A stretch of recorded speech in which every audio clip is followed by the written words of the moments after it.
Salut à tous. Soyez la bienvenue sur la chaîne. Je vous espère très bien portant. Ici ça va. Les amis, on va faire le pronostic quintet de ce samedi. Les trotteurs ont rendez-vous sur l'hippodrome de Cannes, ce samedi 7 octobre, pour une réunion composée de 9 courses. Support de quintet plus, le prix de la ville de Cannes mettra aux prises 16 éléments de 6 à 9 ans, répartis sur 2 échelons, sur le tracé réduit de 2450 mètres. C'est la réunion 1, course 3. La corde à droite. Départ prévu 15h15. Les amis mes favoris du quintet de ce samedi. Ma base solide du quintet. Numéro 9. Glamour Aigle. Bilan lauréat de l'étape du Trophée Vert de Montluçon, ce fils de bol d'Aigle s'est ensuite honorablement comporté sur le plateau de Gravel et à Cavaillon. Il retrouve Mathieu Abrivard à son sulky, fait face à un bel engagement et devrait, dès lors, prendre une part active à l'arrivée. Mon coup de cœur. Numéro 7. Goulette. Longtemps écartée des pistes, cette fille du Panquique avait, à l'occasion de son antépénultième sortie, en 2021, dominé Hatcheman et Eric Theuel, lauréat de groupe 1 depuis.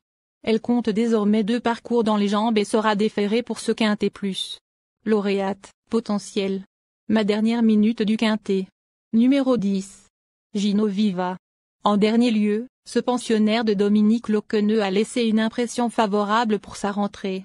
Il va certainement progresser là-dessus et fait face à un superbe engagement à la limite du recul.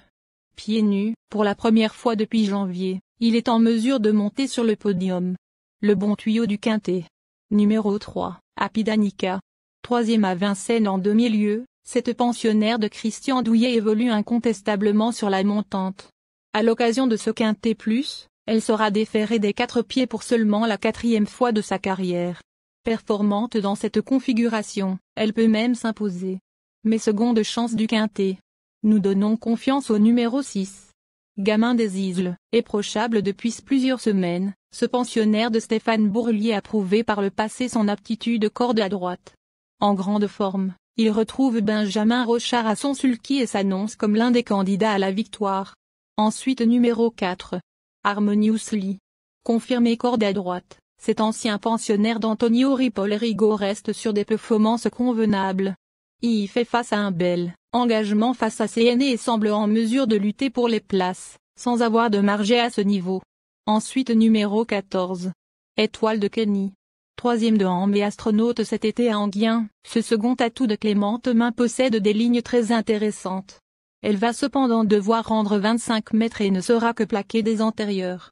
Si elle bénéficie d'un bon parcours, elle peut toutefois accrocher une place. Enfin numéro 2. Iden Texa.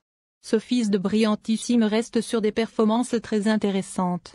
Il n'aura pas les 5 ans sur sa route cette fois-ci, mais n'a plus glané le moindre et intime corde à droite depuis mai 2020. Ses 3 demi-parcours à main droite, se sont tous soldés par une disqualification. Il a indéniablement la qualité pour s'illustrer à ce niveau, mais des doutes subsistent.